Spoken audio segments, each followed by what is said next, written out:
দম সিনেমায় অভিনয়ের জন্য আফরান নিশোকে প্রশংসায় ভাসালেন চঞ্চল চৌধুরী।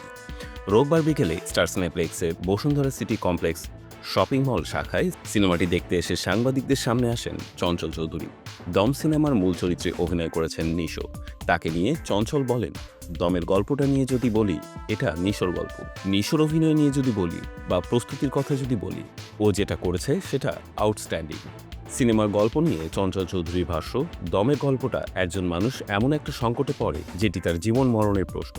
সেরকম একটা জায়গা থেকে সে কিভাবে ফিরে আসে কিংবা আদৌ আসে কিনা সেটাই গল্প।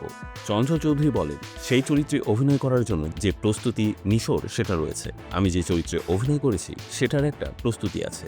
দম বেঁচে থাকার গল্প, প্রেরণার গল্প, শক্তি যোগানোর গল্প। আমরা অনেক সময় থেমে যাই, এটা না থামার গল্প।